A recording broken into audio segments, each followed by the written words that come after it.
Hello, Bible readers. It is Wednesday, May 5th. We're reading from 2 Chronicles 36, finishing it up. Habakkuk, chapters 1 to 3, that's the whole thing. And then Ephesians, chapter 1 through chapter 2, verse 10. So we finish Chronicles. Kind of exciting. The chronicler makes a point we didn't hear in Kings or from the prophets so much. Here in Chronicles, we're told that exile happens. And shrugging my shoulders is maybe exaggerating that a little bit. But Chronicles really does put the exile in context with, this has happened before. Yes, it's judgment, and it's not good, and it's the result of disobedience and faithless leadership. It's all true, and it's sad. But it isn't final, never has been. We have heard that theme in Kings and Jeremiah, right? That although judgment has come, it is not the end of the story. Bet on the future, as Jeremiah would say. But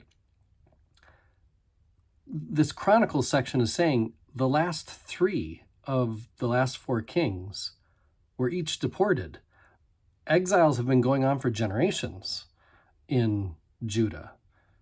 It's been a mess for a while. It's nothing new.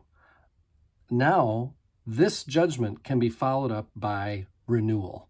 That's the last word that Chronicles wants to say. So the final thought with Cyrus, the king of Persia, is that God is still up to something.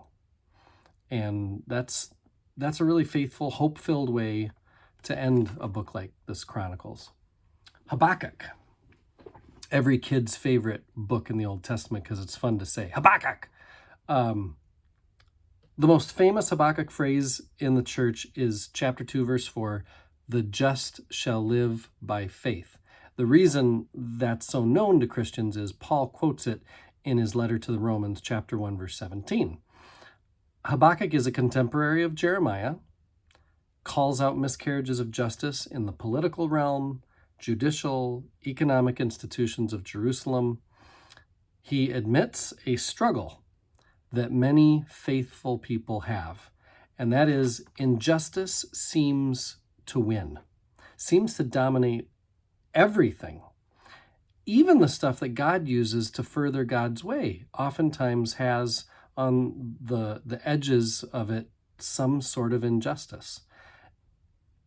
Basically, what Habakkuk admits is that it's hard to believe in God's just rule in spite of such an unjust world. The challenge for Habakkuk oftentimes is to believe in the ultimate power of justice, that goodness is stronger than evil. Ever struggle with that yourself? I don't think Habakkuk's alone here. Finally, Ephesians, like Hebrews, originally, Ephesians is thought to be written by Paul, but it's not. It's Pauline. It's got a pseudonymous author. Here in Ephesians, there's no personal greetings. Nobody else that Paul says, "Oh, and this person says hi." There's no personal connections. The audience, we can tell from what is said in Ephesians, they don't know Paul. They know Paul through other writings, but they have not met Paul to become personally acquainted. Ephesus is not its original destination. It gets this name Ephesians later. Scholars aren't sure where it was sent. They don't know what occasion it was written for, or what issue is being spoken to. What problem is there that Ephesians is trying to address? Best guess that I'm choosing to share, maybe the growing number of Gentiles in the church has denigrated the Jewish heritage of Christianity, kind of losing perspective on who we are and where we've come from. So maybe Ephesians is an effort to bolster the ties between Jews and Gentiles. As compared to Hebrews, Ephesians is not as focused or clear with its purpose.